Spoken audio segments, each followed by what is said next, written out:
your time has also expired. But sige nga, the long and short of it, yung may maikling kwento, kasi hindi ko naman napanood buong Quadcom, kayo ba ay tumistigo sa Quadcom din, finally? Nagsalita rin kayo ron? Yes, sir. We were already at the... Nag-affidavit ka doon? Nagsabit ka Wala po kaming in-affidavit. We're just... so, ilang tanong lang ang sinagot mo doon? Ilang tanong? Tungkol saan? Anong topic? The last time that I was asked by Congressman Paduano, it's all about the operation sa Oron, Your Honor. Oron? Sa Oron, one particular operation? Yeah. Sa first appearance mo? Second appearance mo? Your Honor, the first appearance on September 27, it's all about about EGK that time, Your Honor. Sige, basta wala kang affidavit, so makikita na natin. Okay, so my colleagues, the President is getting tired. So kung meron tayong questions for the address to the former President, tanungin na lang natin. Sir, okay ka lang, sir? Sir, I'm good until 4 o'clock.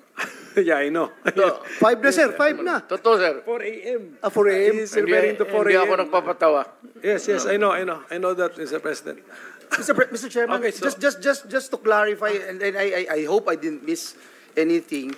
When Colonel Grijaldo made mention about him being asked to lie and being asked to be influenced by a legislator, he is by himself, Mr. President. There's no one in the room who can actually... Witness? Sino daw naka-witness ng exchange na yun? Is there anyone, sir? At present the time, the two lawyers of Colonel Garma, they were on the right side of at the back that time, Your Honor, because it was discussed in the table on this place, and it was shown to them also. It can be seen by the two lawyers, because we are only 5 in the room, Your Honor.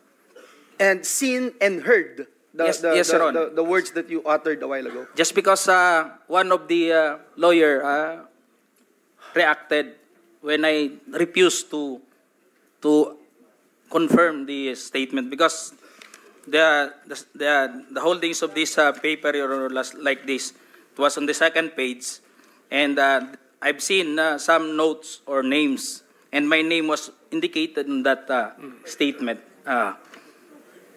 So when I rejected, or I don't want to say rejected, parang nag-explain na ako na hindi ko kayang i-confirm yung statement na yun. And what was the reaction again? The reaction of the lawyer said? Hindi na rin sila umimik, Your Honor. Kasi yun lang naman gusto nila na mag-collaborate do sa statement na pinabit ni Colonel Garma. Thank you, Mr. Okay, Chair. so can we now entertain questions directed to the former President? Ano, sir? You're right. Wait a minute. Yes.